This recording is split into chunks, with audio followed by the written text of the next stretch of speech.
Okay. As I said, Searle, I encourage you to start reading Searle as soon as possible. I hope that you find it to be a fun book, and if not fun, then at least a controversial book. But I say that because as we're rushing towards the end of the semester, there are indeed a lot of things to do. We have another lab, we have another midterm, and we have at least one more book to read. So I'm going to try to resist the temptation to talk fast and thus become incomprehensible. But I do want to alert you that you do have a lot to do as we continue. So where we left off before the break was on scientific racism of the early 20th century, and what that leads to. Let's see. I think the actual last slide was this one, right? We were talking about Yerkes and his findings, you recall, on the 1.75 million World War I recruits. Does that ring a bell? This is, I believe, where we left off. Intelligence testing as kind of the conclusion of the scientific racism and how that led directly to the SAT. It also points in the direction of what's called eugenics. I'm sure some of you have heard of eugenics before. If you're an anthropology major or if you've taken demography classes, you may have come across the term. It was coined by Francis Galton, who is a somewhat famous English polymath who also invented fingerprint identification and linear regression and made significant contributions to several other disciplines. Eugenics was something that he cared a lot about, but it's probably not something that his descendants are happy about his fame in. His definition of it is here. I should say this is their definition. This is from the first paragraph of a 1904 American Journal of Sociology article in which he introduces eugenics. It's the science which deals with all influences that improve the inborn qualities of a race, also with those that develop them to the utmost advantage. The improvement of the inborn qualities or stock of some one human population will alone be discussed here. So this is the idea. Galton was a tireless measurer. And among other things, it's amusing to note that he produced a map of England indicating where the most beautiful women live and claimed it as a scientific enterprise. Obviously, it has certain eugenic implications, though, we'll get to. The other figure I want to mention at the outset is Charles Davenport, and by extension, Harry Laughlin, his assistant. They worked at a place called Cold Springs Harbor, the Eugenics Record Office at Cold Springs Harbor. And this is sort of a think tank, an early research institute, independent research institute that has a great deal of influence in promoting eugenics, obviously, and several of its consequences, one of which is immigration restriction. Harry Laughlin, whom we'll hear of later, ultimately receives an honorary degree from the University of Heidelberg in 1936 for something called racial hygiene. So if you don't already know, eugenics got a very bad name because Hitler liked it so much. But before it got a really bad name, it had this real county fair kind of aspect to it as well. And so in the early teens and 20s, you'd see exhibits like this. Indeed, I believe this is a Topeka County fair. It's the Eugenics and Health exhibit. And it would tell you, they would sponsor such things as the Fitter Family Contest, for which you could get medals. This one says, I have a goodly heritage. I don't know where they got the word goodly from. I'm not sure what it means. But as you can see, people took it seriously enough to go to the county fair and sign up for these contests. But unfortunately, there were also mean people involved. This is an example. I don't know when this picture was taken, but these are poor people, perhaps immigrants, who clearly cannot read, and they are tricked or paid or duped into carrying these signs which say things like, would prisons and asylums be filled if my kind had no children? Or, I cannot read the sign. By what right have I children? I must drink alcohol to sustain life. Shall I transfer the craving to others? It seems sort of ham-fisted to our tastes. But it gets worse, because in addition to the meanness, we have eugenic sterilization laws. In 1907, Indiana became the first of 37 United States, 37 states of the U.S., who eventually adopted eugenic sterilization laws. These laws were initially struck down on 14th Amendment grounds, but in 1914, Harry Laughlin, who we mentioned before, assistant to Charles Davenport at the Eugenics Record Office, published a model eugenic sterilization law, which the Virginia legislature took up. The Virginia law was passed in 1924. It was based very much on Laughlin's model law, and in 1927, it was upheld by the Supreme Court in a case known as Buck versus Bell. And I read you this quote from Oliver Wendell Holmes, Jr., who was the justice who wrote this opinion. I think this is great evidence that Oliver Wendell Holmes is a vastly overrated jurist. We have seen more than once that the public welfare may call upon the best citizens for their lives. Side note, Wendell Holmes was a Civil War veteran. He was very focused on that. He was wounded 2 or 3 times, and he kept the uniforms with their original bloodstains in his closet. It would be strange if it could not call upon those who already sap the strength of the state for these lesser sacrifices, often not felt to be such by those concerned, in order to prevent our being swamped with incompetence. It is better for all the world if, instead of waiting to execute degenerate offspring for crime, or to let them starve for their imbecility, society can prevent those who are manifestly unfit from continuing their kind. The principle that sustains compulsory vaccination is broad enough to cover cutting the fallopian tubes. 3 generations of imbeciles are enough. I don't bore you too much with the facts, but in this case, Carrie Buck was labeled feeble-minded, even though that distinction had no legal meaning. And she was confined to an institution in Virginia. Her mother had also been confined there, and Buck had given birth at age 18. And interestingly, the court had actually heard evidence that Carrie Buck's 7-month-old daughter had, quote, exhibited signs of backwardness. Let me say that again. Her 7-month-old daughter had exhibited signs of, quote, backwardness.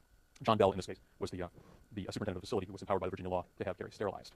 By the early 1930s, 30 states had adopted eugenics sterilization laws. And, of course, in 1933, the same year that Hitler became Chancellor of Germany, he also, one of his first acts was the law for the protection against genetically defective offspring. In the U.S., as many as 60,000 may have been sterilized under these laws, and the last one may have been as late as 1979.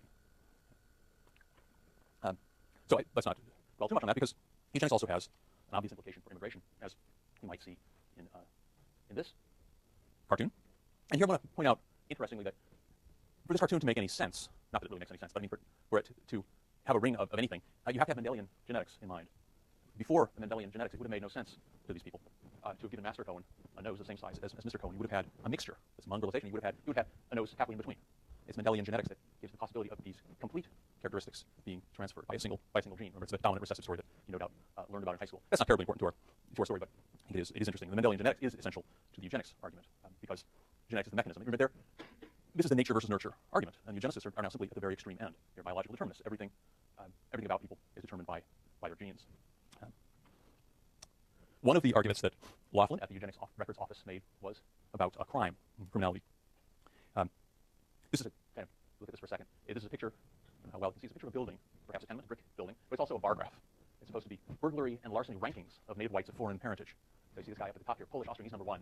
He's climbing out of the top window there, and the Spanish guy is number 2, climbing out of the window below. And here's the French guy stealing something from that apartment. The Near Easterner, the Irish guy who happens to be drinking, of course, while he's doing it. And the Scandinavian. It's hard to see. I think a lot of these national traits in the Scandinavian here are supposed to be looking kind of stupid. Interestingly, I think it's really quite interesting that we've got the Teutonic guy who is apparently stealing from a garbage can. But the Italian's number 9. So I would think that the Italian stereotype of crime would be strong, but apparently, or perhaps as evidence, this is evidence of honest science, according to the numbers that he had. The Italians were the lowest in criminal behavior, even though he still drew him here, I think, as a dagger behind his back. I'm not sure what to make of it. But still, I think it's interesting that he's portraying Italians as the least criminally minded. These were discredited. I mean, at least they were not accepted. There was lots of contention about Laughlin's claims about criminality, but nonetheless, they were introduced as evidence in Congress, and they were discussed, and they clearly had some kind of effect. And eugenicists, I want to point out, were not silly enough to think that genes equal crime, that there was a gene for larceny, for example. They realized, as everyone else does, that different societies define what crime is. So it would be nuts to have a gene that could tell you that in times of war it was perfectly fine to kill people, but during a midterm exam it was not. And Laughlin knew that. Charles Davenport knew that. But what he argued, I think this is actually quite interesting, is that criminals' genes made them, quote, feebly inhibited. And by that he meant that they couldn't resist impulsive acts, such as crimes. So they didn't have so much a criminal gene as a gene that robbed them of the ability to obey whatever laws there were. The reason that I believe that is interesting is that today, as neuroscience and genetics develop, there are the possibility, I should say, I don't understand neuroscience or neurotransmitters any more than a cocktail party level, but there's research now on the idea that dopamine, a neurotransmitter, is related in some way to impulse control. And there is a suggestion out there, has been at least, that there may be indeed some connection between that and impulse control and perhaps criminal activity. The point is that this idea of biological determinism, even though eugenics is certainly good and well discredited, biological determinism may return. As we discover more about how the brain works, we discover that things that we thought of as behavior have more and more chemical basis, therefore perhaps a genetic basis. This is frightening, I think, because whether or not biological determinism is the true story, the policy implications of it are frightening. If you really hang out on the very extreme end of the nature-nurture argument, that it's all nature, then sterilization laws kind of are a pretty logical conclusion, as well as some of the other eugenic prescriptions. I'm not saying that we should be particularly scared of this sort of research, only that we shouldn't be smug. We sit here knowing that things that they did not know, but this debate may come back, and policy implications, we should keep them in mind. That's what I'm saying. It's sobering. Other questions about that or comments? Then let's turn to immigration laws that followed in part, that were going on while this growth of scientific racism, later eugenics, was happening. We're going to talk in this lecture only about what happens up until World War I, but bear in mind that in our next lecture we will cover World War I and after, and laws change in a more dramatic way then. So first, these are pretty much what happened after 1882, and they are non-controversial. These are the laws that passed between 1882 and 1906. They are, for the most part, non-controversial. We saw how non-controversial Chinese exclusion was finally in 1982, when both parties got on the bandwagon, and how it was non-controversially extended in 1892, 1902, and again in 1904, and it will be again in the 1920s. Contract labor is a similar sort of story. There was a contract labor law in 1864, passed during the Civil War, that allowed companies to hire Europeans or foreigners on contract, and contracts that would include their transportation costs. It was not workable. Very, very few people came under those provisions, and it was repealed in 1868. But it was so unpopular with organized labor that it was repealed again in 1885, and again in 1887, and again in 1888, and again in 1903 and 1910. It was just so politically popular, just keep prohibiting contract labor, even though it really never happened. But like I said, there's a lot of non-controversial laws being passed. Felons, they don't have a great lobby. Not too surprising. Same with sufferers of contagious diseases. Polygamists in 1991, we're talking about Mormons here, not about Muslims. Assisted by others in payment of passage. Again, that's just another code for contract labor. This did not mean that families couldn't assist their brothers and sisters by paying for passage. 1891 is LPC is likely to become a public charge, and that's mostly an important law because of how it is interpreted and enforced in the 1930s. But for now, it again was not terribly controversial. The idea that an immigrant who did not look like they could make a living should be excluded. People didn't have too much trouble with that. In 1903, anarchists are excluded, or really people who are foolish enough to admit to being anarchists. And that's a response to the action of a guy named Leon Czolgosz, who spells his last name Czolgosz. He is was a second-generation American with a very foreign-sounding name and a mental illness with a kind of anarchistic flavor. And he is not terribly famous for having assassinated William McKinley. But so the reaction to that was that we should ban anarchists. Czolgosz probably would have admitted being an anarchist, as he was very unbalanced. Nonetheless, the point is that there were quite a few laws after 1888. Congress did pass quite a number of pieces of immigration legislation. They were not, however, terribly controversial. I mean, there is a point to this that's interesting. I make light of it that it's just people who were silly enough to say they were anarchists. But it is also a law that actually prohibits somebody from immigrating on the basis of what they think, which is kind of un-American, I would submit. The rest of them are, as you say, diseases and crimes and so on. And obviously, the racial ones that we've covered are not covering our nation glory either. There was, however, one that was controversial floating around, and that's what we will spend most of the rest of our time talking about, and it is the literacy test. Okay. So it's the first measure that was in any way really controversial. And this one is the cartoon, I think it's from 1913 when it actually ultimately passed over Wilson's second veto. Right? So Grover Cleveland vetoed it, William Henry Taft vetoed it, and Woodrow Wilson vetoed it twice, but it finally passed over his veto in 1913. Right? But the story of how it doesn't pass is actually a little bit more interesting than how it does. Check out this cartoon, though. We should pause for a second. I rather like the cannons. They're shaped like fountain pens. Right? Cute. It's a land of the free. Okay. Also, I think Grover Cleveland's veto message, which is cited in Daniels, but I think it's great. It is infinitely more safe to admit 100,000 immigrants who, though unable to read and write, seek among us only a home and an opportunity to work, than to admit one of those unruly agitators and enemies of governmental control who cannot only read and write, but delights in arousing by unruly speech the illiterate and peacefully inclined to discontent and tumult. I kind of like this because it has, well, first of all, this is 1897, so it's not until 1903 that the anarchists are restricted. Otherwise, of course, it would be silly.